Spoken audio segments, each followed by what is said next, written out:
इस कार्यक्रम के प्रायोजक है कृषि एवं किसान कल्याण मंत्रालय, भारत सरकार। FM गोल्ड 100.1 मेगाहर्ट्ज के साथ आप सभी जुड़े हुए हैं।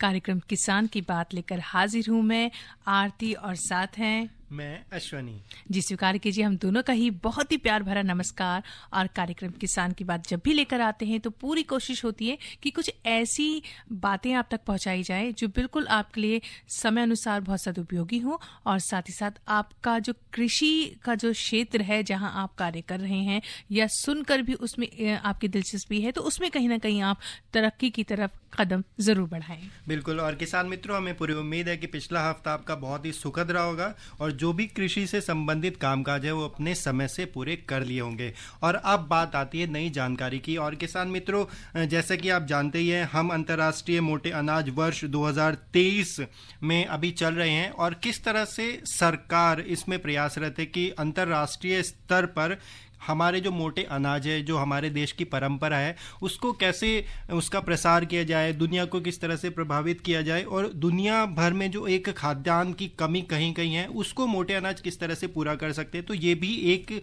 बहुत बड़ा विषय है और बहुत संपूर्ण जानकारी हासिल करने का विषय है। जी हाँ, बिल्कुल। देखिए, पुरानी चीजें लौट लौट कर आ रही है। देखिए, फैशन के तौर पे भी देखना सुनी तो पुराना फैशन लौट लौट कर आता है, नया बन जाता है। लेकिन अब खाने की बारी आई है।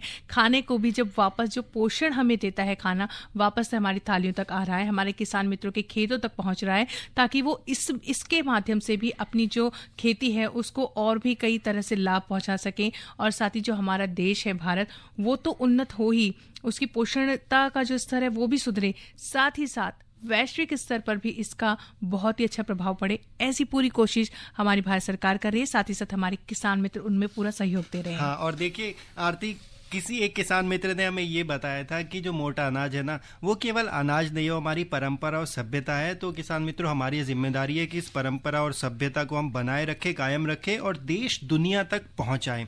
तो जैसा कि आज का हमारा विषय है अंतर्राष्ट्रीय मोटे अनाज वर्ष में विश्व परिवेश में इसका क्या महत्व है, तो किसान मित्रों आज इस विषय पर हम बातचीत करेंगे, ज़्यादा जानकारी हासिल करेंगे। और इस विषय पर बात करने के लिए आज हमारे स्टूडियो में हमने आमंत्रित किया है डॉक्टर DK यादव को। आप सहायक महानिदेशक हैं भारतीय कृषि अनुसंधान परिषद, नई दिल्ली में। तो डॉक्टर साहब, कार्यक्रम में आपका बहुत बहुत स्वागत है। धन्यवाद साहब। जी, तो बिल्कुल हम भी तैयार हैं, डॉक्टर साहब भी तैयार है। बहुत सारी बातें अंतर्राष्ट्रीय मोटे अनाज वर्ष 2023 और विश्व परिवेश में इसका क्या महत्व है, इस विषय पर करने के लिए अगर आप कुछ इससे जुड़ी जानकारी जानना चाहते हैं, आपके भी कुछ विचार हैं, तो आप बिल्कुल फोन इन कार्यक्रम है तो फोन कर सकते हैं और पूछ सकते हैं। 011 ये दिल्ली का STD कोड है। इसके बाद आप नंबर डायल करें 23421608 और सीधे जुड़े। अगर कोई संदेश देना चाहते हैं तो व्हाट्सएप नंबर भी है हमारा तैयार, आप व्हाट्सएप कर सकते हैं हमें 9868868753 पर के भी लिखिएगा और हमें अपना संदेश भेज दीजिएगा। डॉक्टर साहब, कार्यक्रम में सबसे पहले आपसे हम ये जानना चाहेंगे कि जो अंतर्राष्ट्रीय मिलेट ईयर 2023 है, तो ये अभी हमने इसमें शुरुआत की है। मिलेट्स के बारे में बहुत ज़्यादा चर्चा हो रही है और बहुत सारी हमारी ऐसी पुरानी बातें हैं जो कि कुछ हमारे किसान मित्रों के लिए, हमारे श्रोताओं के लिए नई है। तो हम आपसे जानना चाहेंगे कि जो मिलेट्स को बढ़ावा देने का जो कार्यक्रम था या सरकार का प्रयास था, वो कब से शुरू हुआ और विश्व स्तर पर इसका अभी क्या प्रभाव पड़ रहा है? सबसे पहले तो मैं धन्यवाद देता हूं और सभी किसान भाइयों का स्वागत करता हूं। दूसरा, मेरा इसमें आप दोनों से एक अनुरोध है कि अभी इसको हम मोटा अनाज नहीं कह के श्री अन्न इसका हमारे माननीय प्रधानमंत्री जी ने नामकरण किया है, क्योंकि मोटा अनाज एक थोड़ा सा नेगेटिव उसमें जाता है। तो आगे से जो भी कार्यक्रम हो वो मेरी एक आपसे प्रार्थना है। दूसरा, जैसा कि आपने बताया, ये जो मिलेट्स हम बोलते हैं, मोटे जो श्री अन्न है, ये हमारे बहुत ही पारंपरिक खाद्य पदार्थ भोजन का हिस्सा रहे हैं। और क्योंकि जब ये हरित क्रांति का समय आया 1960 से 66 से, जब ये शुरू हुआ 60-70 के दशक में, गेहूं धान की बोनी किस्में आई, उत्पादन उनका अधिक था, उत्पादकता अधिक थी। उसी क्रम में क्योंकि उस समय हमें अधिक खाद्यान्नों की आवश्यकता भी थी, तो एक अधिकता के चक्कर में हम इन फसलों को, क्योंकि इन पे कोई बहुत अधिक ना अनुसंधान के तौर पर ध्यान दिया गया, ना पॉलिसी के तौर पर ध्यान दिया गया, और हम इनको इग्नोर करते रहे। और इनका एरिया जो उस समय लगभग 35-36 मिलियन हेक्टेयर होता था, वो आज आके 13 1.8 मिलियन हेक्टेयर हो गया। एक तो वो रहा, तो इसी को इम्पोर्टेंस को देखते हुए 2017 से मिलेट्स की जो एक इम्पोर्टेंस थी उसका एहसास किया गया और 2018 को हमने हमारा जो राष्ट्रीय मिलेट वर्ष के रूप में मनाया। और उसका असर ये रहा कि उससे काफी किसानों में भी और आम जन में भी उसकी एक जागरूकता आई और उसी का नतीजा था कि उसमें क्षेत्रफल में भी बढ़वार हुआ और जो लोगों का एक रुझान भी उसकी तरफ बढ़ा। और इसी से उत्साहित होकर हमारे भारत सरकार ने, माननीय प्रधानमंत्री जी ने जो इसका प्रपोजल जो भेजा यूएनओ में, फाइनली उसकी जो अप्रूवल हुई और अप्रूवल के बाद जो हमने इस पर कार्यक्रम शुरू किए और पिछले लगभग पूरे 2022 में हम पूरा इस पर कार्य करते रहे, कृषि मंत्रालय और अन्य 18-19 मंत्रालयों के सहयोग से। उस समय से उसमें एक तो हमने जो कुछ कार्य जो किए 2018 के बाद किस्म विकास पर एक विशेष जोर दिया गया और इस पीरियड में लगभग 200 के आसपास किस्में हमने इन 9 फसलों की वो विकसित की हैं जो कि अधिक पैदावार वाली हैं। और दूसरा उसमें कि उसके बीज उत्पादन पर विशेष तौर पर ध्यान दिया गया। जो भारत सरकार ने, कृषि मंत्रालय ने कुछ परियोजनाएं दी मिलेट मिशन के अंडर, जो नेशनल फूड सिक्योरिटी मिशन में एक मिलेट का कंपोनेंट अलग से डाला गया। उसमें एक जो हैदराबाद में हमारा न्यूट्री हब एस्टेब्लिश हुआ, तो उससे जो वैल्यू एडिशन की जो इनके विभिन्न पदार्थ बनाए गए और आज जो हम जैसे गेहूं, धान से, मक्की से जो भी पदार्थ बना सकते हैं वो सभी पदार्थ आज हम मिलेट से बना सकते हैं। तो ये एक प्रोग्रेस रही। और अंतर्राष्ट्रीय स्तर पर जैसे कि अब अंतर्राष्ट्रीय वर्ष घोषित करने के बाद हम विभिन्न कार्यक्रम, हर माह एक कैलेंडर बनता है, उसके हिसाब से नेशनल और इंटरनेशनल कार्यक्रम हम कर रहे हैं। उससे बहुत से देशों का जुड़ाव, बहुत आमजन का जुड़ाव, किसानों का जुड़ाव, पॉलिसी मेकर्स का जुड़ाव और अनुसंधानकर्ताओं का जुड़ाव हो रहा है और उसके नतीजे जो आने वाले समय में और अच्छे हमें मिलने का पूरा जो है भरोसा है। बिल्कुल। तो किसान मित्रों, देखिए डॉक्टर साहब ने बताया कि 2018 में मोटे अनाज को बहुत अधिक बढ़ावा दिया गया और अब 2023 में ये श्री अन्न के रूप में हमारे बीच में मौजूद है। तो ये बहुत ही खुशी की बात है। देखिए जिस तरह से सरकार ने भी प्रयास किया और किसान मित्रों आपका भी सहयोग रहा है, तो निश्चित तौर पर जो ये हमारा अंतर्राष्ट्रीय मिलेट वर्ष 2023 है, इसमें अंतर्राष्ट्रीय स्तर में जो खाद्यान्न की कहीं कहीं डॉक्टर साहब कमी देखी गई है। तो जो श्री अन्न है ये हमारे देश में तो हमारे किसान मित्रों के बीच और हमारे बीच हमारी थाली और बाजार में पहुंच चुका है, लेकिन अंतर्राष्ट्रीय स्तर पर ऐसे किस तरह के, कौन से क्षेत्रों के देश है, कौन से रीजन के कि जहां पर की श्री अन्न की अभी मांग बनी हुई है और उन्होंने हमारे देश के साथ में बहुत सारे समझौते किए हैं, या सरकार की तरफ से किस तरह की योजनाएं हैं जिनसे कि अंतर्राष्ट्रीय स्तर पर हम श्री अन्न को बहुत अधिक प्रसारित कर सकते हैं? जितने भी श्री अन्न की फसलें हैं जो 9 हम हमारे देश में उगाते हैं, तो उनकी जो सबसे बड़ी खासियत जो बार बार हर कार्यक्रम में हम बताते हैं, किसान भाई जानते भी हैं, एक तो इनका जो पैदावार की जो परिस्थिति है, जैसे जिस तरह की हवा, पानी, मिट्टी और पानी की आवश्यकता, दूसरे जो जितने भी हम इनपुट देते हैं, फर्टिलाइजर है, वो उस तरह का इसको बहुत ज़्यादा आवश्यकता नहीं है। तो क्लाइमेट के प्रति ये रेजिलिएंट हैं, प्रतिरोधक हैं। तो बहुत अधिक गर्मी है, सूखा है, बेकार भूमि है, जैसे कहाँ सैलिनिटी की समस्या है, तो उस तरह की भी कम उपजाऊ भूमि है, उतने उर्वरक नहीं है उसमें, तो उसमें भी बिना कुछ दिए भी हम उसमें अच्छी पैदावार ले सकते हैं।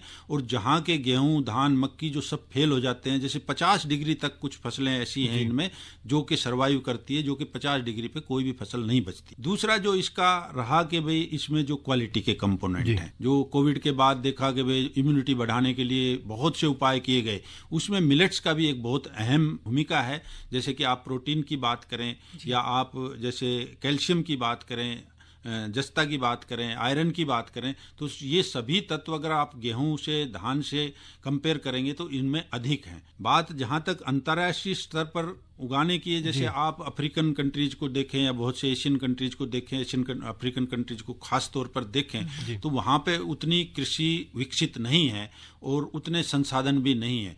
तो उन देशों में निश्चित रूप से कुछ पहले से हम करते आए हैं। जैसे हमारे देश में भी मैंने बताया जैसे कि लगभग 75% एरिया हमारा घटा था, तो उन देशों में भी वही हालात है जहां पहले था, या टेक्नोलॉजी के अभाव में, या ज्ञान के अभाव में, वैल्यू एडिशन के अभाव में, जो इन फसलों की तरफ किसानों का, जो आम भोजन का रुख नहीं हो रहा, वहां पे हम इनको प्रमोट करने की पूरी कोशिश कर रहे हैं। और अंतर्राष्ट्रीय स्तर पर जो कार्यक्रम जितने भी हैं, तो उसमें यही है कि हम ज़्यादा से ज़्यादा जागरूकता हमारे विभिन्न मिशनों के थ्रू, हमारे रिसर्च कंपोनेंट के थ्रू, और जो भी हमारे माध्यम हैं उनसे हम उन देशों तक पहुंचने की कोशिश कर रहे हैं। और अभी जो अंतर्राष्ट्रीय एक सम्मेलन जो किया गया था, माननीय प्रधानमंत्री जी ने 18 तारीख को उसका उद्घाटन किया, जिसमें कि 2000 के आसपास हमारे आमंत्रित अतिथि थे, जिसमें लगभग 150 के आसपास जो विदेशों से वैज्ञानिक, पॉलिसी मेकर्स उन्होंने हिस्सा लिया।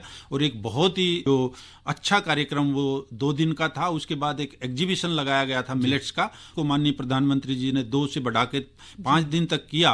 उसमें लगभग 50,000 जो लोगों ने देश से, विदेश से, विभिन्न एम्बेसी से, जितने भी हमारे रिप्रेजेंटेटिव थे विदेशों के, वो सब आए। और निश्चित रूप से इसके दूरगामी परिणाम आने वाले हैं। जी, बहुत ही सुंदर बात है डॉक्टर साहब की इसके वाकई एक अच्छे परिणाम देखने को हमें मिल भी रहे हैं और आने वाले समय में भी मिलेंगे। काफी श्रोता हमसे जुड़ चुके हैं, कॉल के माध्यम से जुड़ना चाह रहे हैं, संदेश भी आना शुरू हो चुके हैं। डॉक्टर साहब, एक वीरेंद्र विक्रम है आजादपुर दिल्ली से, अपना प्रश्न पूछ रहे हैं। कह रहे हैं कि एक तो श्री अन्न में एक आता है ज्वार, तो ज्वार की ऐसी किस्में बताएं जो रबी में गेहूं की बुआई से पहले पक सके, और ऐसे कौन सा महीना है ज्वार की बुआई जो ज्यादा सुटेबल है करने के लिए? वीरेंद्र जी, ज्वार की जैसे किस्में में अभी एग्जैक्ट आपको नाम तो नहीं बता पाऊंगा, लेकिन ज्वार की काफ़ी किस्में हैं। आप कौन से क्षेत्र से आते हैं? हमने ज्वार में जैसे अभी पिछले 4-5 वर्षों में काफी 80 फसलें, एक तो ज्वार को हम चारे के रूप में प्रयोग करते हैं, एक अन्न के रूप में करते हैं। तो अन्न की किस्में जो ज्वार की, इवन जो अभी जो समर की हम बात करते हैं, अप्रैल की बिजाई की बात करते हैं, तो उसमें कुछ किस्में उपलब्ध हैं। तो आप इसके लिए या तो एक हमारा जो संस्थान है Indian institute of millet research का, उस पे आप संपर्क, उनकी वेबसाइट पे संपर्क कर सकते हैं, या अभी कार्यक्रम के दौरान जो मैं अपना मोबाइल आप लोगों से शेयर करूंगा, तो उस मोबाइल से भी आप अगर मेरे को संपर्क करेंगे तो मैं निश्चित रूप से आपको व्हाट्सएप के थ्रू या आपको उसकी पूरी सूचना दूंगा। और उसमें बहुत अच्छी फसलें जो किस्में ज्वार में हैं उपलब्ध, जिसमें कि लगभग 50 क्विंटल प्रति हेक्टेयर तक की भी पैदावार है। तो ज्वार एक बहुत ही प्रमुख किस्म है हमारी, उसमें निश्चित रूप से आपको किस्मों की जानकारी हम देंगे। डॉक्टर साहब, एक बात और है कि अगर निर्यात करने की बात आती है तो भारत तो है किसी स्थान पर भी, लेकिन ऐसे और कौन से देश हैं जो निर्यात करने में श्री अन्न का जो है या मोटे अनाज कहें, इसका निर्यातक के रूप में उभर के आ रखे हैं? इसमें मुख्य रूप से जितने भी मिलेट्स हैं उनका जो मुख्य निर्यातक देशों में बात करेंगे तो जैसे लगभग जहां पैदावार बहुत अधिक होती है, जो 5 टॉप के कंट्रीज हैं, जिसमें कि सूडान है, नाइजीरिया है, हम आते हैं, नाइजर है और यूएसए है। तो इन कंट्रीज में जहां पे बहुत अधिक पैदावार होती है तो निर्यात भी निश्चित रूप से उन्हीं देशों में से होता है। तो ये कुछ देश हैं जो मुख्य तौर पर निर्यात में हिस्सा लेते हैं।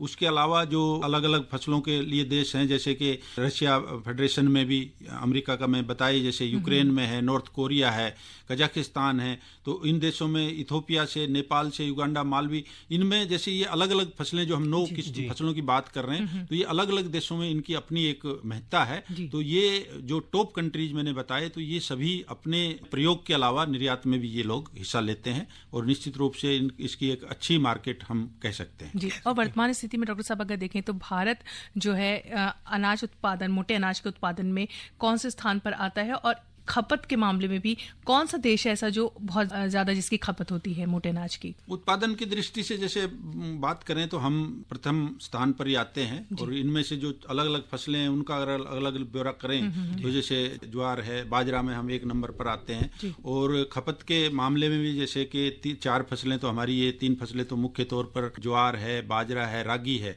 इनका तो एक विशेष तौर पर जो हमारे प्रतिदिन के खाद्यान्न में बहुत महत्व है। जो बाकी जो दूसरी अन्य फसलें हैं, जिसमें कि हम कोडो मिलेट्स की बात करते हैं, कंगनी की बात करते हैं, और आपकी कुटकी की बात है, चेना है, सावा है, एक ब्राउन टॉप मिलेट्स है। तो ये रीजनल क्षेत्र में इनकी महत्ता है, और आमतौर पर जैसे इसमें जो ट्राइबल एरिया जो है उनमें उनका काफी महत्व है, और वहाँ पर उनका काफी प्रयोग होता है। जी, डॉक्टर साहब एक कॉलर भी जुड़े हैं, पूछ लेते हैं क्या बताना चाहते हो या क्या पूछना चाहते हो। हेलो जी, नमस्कार सर। नमस्कार, हम मुबारकपुर दिल्ली से अकरम बोल रहे हैं। जी अकरम जी, पूछिए अपना प्रश्न। हाँ, हम तो हमेशा करते रहते हैं। आज जो है बहुत हमें खुशी हुई कि 35 साल पहले ये चीज सब हम खाया करते थे जी, लेकिन ये प्रधानमंत्री जी जो है ये योजना लाए हैं मोटे अनाज का जी, हाँ, तो ये हमें बहुत खुशी हो रहा है इसलिए कि हम बिहार के कोठवन्ना गांव के हैं, जिला दरभंगा है जी। ये मोटे अनाज में क्या होता था मैम कि एक दफे खाना खा लेते थे तो 4-5 घंटा हमें भूख नहीं लगता था। बिल्कुल सही कह रहे हैं आप जी। और ये गेहूं जो है, हम दिल्ली में आके 77 में गेहूं वगैरह का रोटी खाने लगे। नहीं तो गांव में जैसे कोई मेहमान आता था जब गेहूं की रोटी बनती थी। अब ऐसा जो है ये हो गया है कि मोटा अनाज दोबारा से आ जाए प्रधानमंत्री के जरिए, तो हमें बहुत खुशी होगी कि ये चीज खाने से 2-3 घंटा भूख बर्दाश्त कर लेते हैं हम। तो अभी आप खाते हैं नहीं खाते हैं? नहीं, कहाँ मिलते हैं? 100 रुपए मिलेगा, हर जगह मिलेगा। अब आपको ढूंढिए। मिलते हैं नागलोई में, दिल्ली में मिलते हैं। जी जी जी। 100 रुपए किलो आटा मिलते हैं। नहीं, अब सारी सुविधाएं सर उपलब्ध हो रही हैं, सब कुछ बहुत सही मात्रा में और सही तरीके से आप तक पहुंच रहा है। आप इस्तेमाल कीजिए और अपने अड़ोसी पड़ोसी को भी कहिए अब श्री अन्न को अपनी थाली में लेकर आए। बिल्कुल। और क्योंकि अकरम जी आप तो दिल्ली से कॉल कर रहे हैं, तो पूसा संस्थान में आप जाए, वहां पर न सिर्फ आपको जो अनाज है, जो इसकी किस्में है वो मिलेंगी, बल्कि आपको रेडी टू ईट और रेडी टू कुक के उत्पाद है ना, वो भी आपको वहां से खरीदने को मिल सकते हैं। वो पूसा संस्थान में उपलब्ध हैं। और कार्यक्रम में कॉल करने के लिए अकरम जी आपका बहुत बहुत धन्यवाद।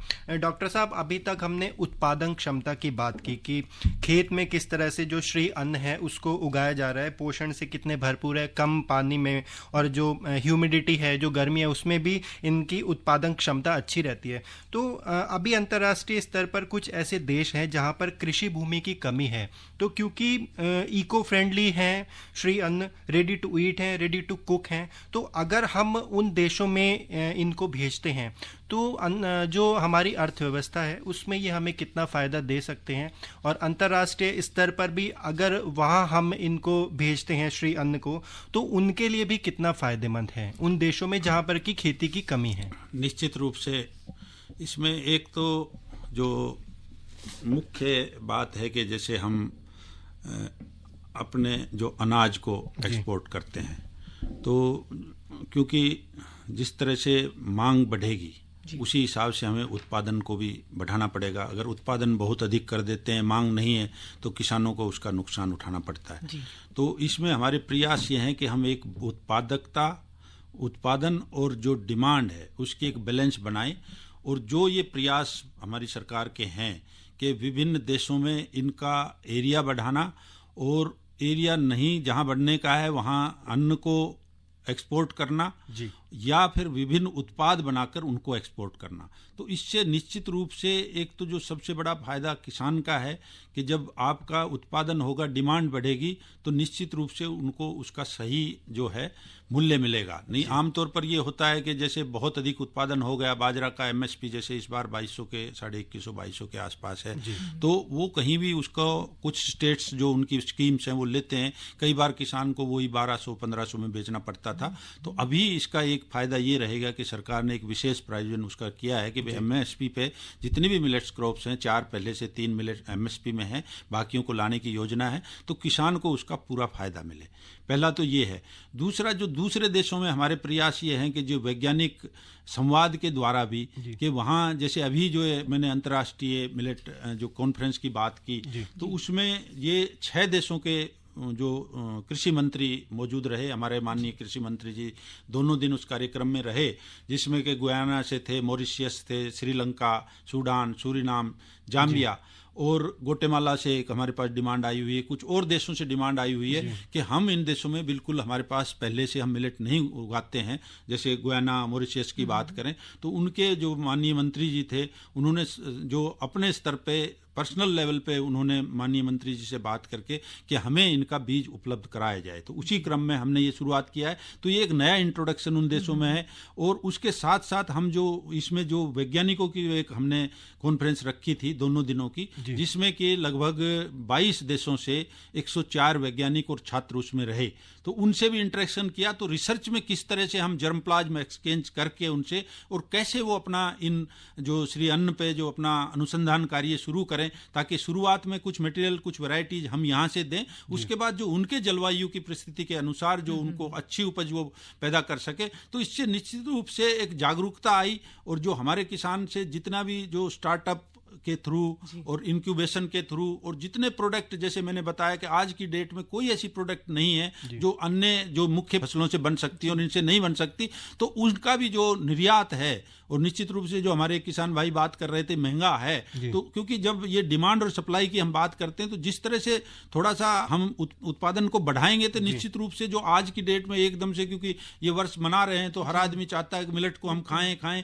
तो वो भी एक विषय है। तो क्योंकि आने वाले समय में जिस तरह की हम व्यवस्था कर रहे हैं तो उससे निश्चित रूप से इसकी उपलब्धता बड़ी आसान होगी, ना कि हमारे देश में बल्कि अंतर्राष्ट्रीय स्तर पर भी उपलब्धता सुनिश्चित करने का पूरा प्रयास है और हमें विश्वास है कि हम उसमें कामयाब होंगे। जी डॉक्टर साहब, अंतर्राष्ट्रीय श्री अन्न वर्ष 2023 और विश्व परिवेश में इसका क्या महत्व है, किस तरह से कोशिशें की जा रही है और वो किस तरह से सफलता की ओर अग्रसर है, सारी बातें चल रही हैं, आगे भी होंगी। लेकिन फिलहाल क्यों ना जब बात श्री अन्न की हो रही है तो ये संदेश भी सुना जाए। भारत दुनिया में श्री अन्न का सबसे बड़ा उत्पादक और दूसरा सबसे बड़ा निर्यातक देश है, जिनमें रागी, ज्वार, सांवा, कोदो और बाजरा जैसे श्री अन्न शामिल हैं। श्री अन्न 21वीं सदी की आदर्श फसल मानी जा सकती है, जिन्हें सूखे और बाढ़ से प्रभावित इलाकों में भी उगाया जा सकता है। माननीय प्रधानमंत्री जी के कुशल नेतृत्व में आज देश तेजी से श्री अन्न के उत्पादन और उपयोग की दिशा में लगातार नई ऊंचाइयां हासिल कर रहा है। मिलेट्स जैसे रागी, ज्वार, बाजरा, कोडो, जोंगोरा, कोटकी, इन जैसे अनाज की पैदावार बढ़े, लोग अपने भोजन में इन्हें शामिल करें, इस और प्रयास बढ़ाए जा रहे हैं। कम उत्पादन लागत और जलवायु की मार झेल सकने वाली फसल होने के नाते श्री अन्न छोटे और सीमांत किसानों, विशेषकर महिला किसानों को आर्थिक सुरक्षा और उच्च लाभ प्रदान कर रहे हैं, जिनकी परंपरागत रूप से श्री अन्न की खेती में महत्वपूर्ण भूमिका होती है। माननीय प्रधानमंत्री श्री नरेंद्र मोदी जी की पहल पर ही संयुक्त राष्ट्र ने वर्ष 2023 को अंतर्राष्ट्रीय पोषक अनाज वर्ष घोषित किया है। इसका सीधा लाभ देश के श्री अन्न उत्पादक किसानों और फूड प्रोसेसिंग इंडस्ट्री से जुड़े लोगों को होने जा रहा है। इससे भारत ही नहीं, विश्व भर को दो बड़े फायदे होंगे। एक तो पौष्टिक आहार प्रोत्साहित होंगे, उनकी उपलब्धता और बढ़ेगी, और दूसरा जो छोटे किसान होते हैं, जिनके पास कम जमीन होती है, सिंचाई के साधन नहीं होते हैं, बारिश पर निर्भर होते हैं, ऐसे छोटे छोटे किसान, उनको बहुत लाभ होगा। जब से माननीय प्रधानमंत्री जी ने श्री अन्न के स्वास्थ्य लाभ के बारे में देशवासियों को जागरूक करना शुरू किया है, लोग श्री अन्न को अनाज के एक नए शानदार विकल्प के तौर पर काफी पसंद करने लगे हैं। माननीय प्रधानमंत्री जी के संकल्प से देश में श्री अन्न की खेती को बढ़ावा मिल रहा है और श्री अन्न की मार्केटिंग को प्रोत्साहन मिलने से देश के श्री अन्न उत्पादक किसानों के चेहरों पर एक नई चमक आई है।